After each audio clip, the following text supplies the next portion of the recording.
Assalamualaikum teman-teman. Kali ini saya akan memberi tutorial cara mengubah ukuran kanvas di Medibank Paint versi Android. Jika kalian sudah pernah create ukuran kanvas yang sebelumnya dan kalian ingin ubah kembali ukurannya, kalian bisa ikuti langkah-langkah berikut ini.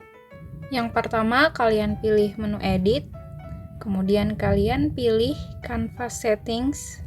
Setelah itu kalian pilih canvas size dan di situ ada satuan pixel dan sentimeter.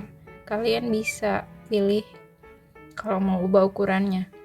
Maksudnya ubah satuannya. Kemudian untuk ubah kalian bisa ganti angkanya di sini. Misalkan kalau kalian mau kanvasnya lebih besar, kalian tinggal ganti ukurannya.